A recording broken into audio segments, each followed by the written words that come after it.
શું તમને ખબર છે કે બુલેટ પ્રૂફ જેકેટ અને કપડાં ધોવાના ડિટર્જન્ટમાં એક જ તત્વ રહેલું છે? ચલો આજે આપણે વાત કરીએ આવર્ત કોષ્ટકના 5મા તત્વ બોરોનની. બોરોનનું સંયોજન બોરોન કાર્બાઇડ હીરા પછી બીજા નંબરનો સૌથી સખત પદાર્થ છે. એના કારણે એનો ઉપયોગ બુલેટ પ્રૂફ જેકેટ બનાવવા માટે અને આર્મીના ટેન્કના ઉપરના આવરણ બનાવવા માટે કરવામાં આવે છે. અને સાથે સાથે ગરમી સહન કરી શકવાના તેના ગુણના કારણે બોરોનનો ઉપયોગ કેમિસ્ટ્રી લેબમાં વપરાતા ફ્લાસ્ક અને કસનળી બનાવવા માટે થાય છે, જેને આપણે બોરોસિલિકેટ ગ્લાસ તરીકે ઓળખીએ છીએ.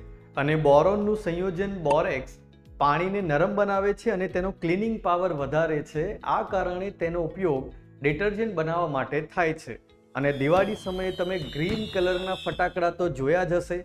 આ ગ્રીન કલરના ફટાકડા બોરોનના કારણે જ ગ્રીન કલરથી સળગતા જોવા મળે છે. અને કોન્ટેક્ટ લેન્સીસ જે લોકો પહેરતા હોય છે તે કોન્ટેક્ટ લેન્સીસને સાફ કરવા માટેનું સોલ્યુશન એમાં પણ બોરોન રહેલો હોય છે. સાથે સાથે આઈફોન જે છે તેનું પ્રોસેસર બનાવવામાં પણ બોરોનનો ઉપયોગ થાય છે. આમ આવર્ત કોષ્ટકનું દરેક તત્વ પોતાની રીતે અનોખું છે.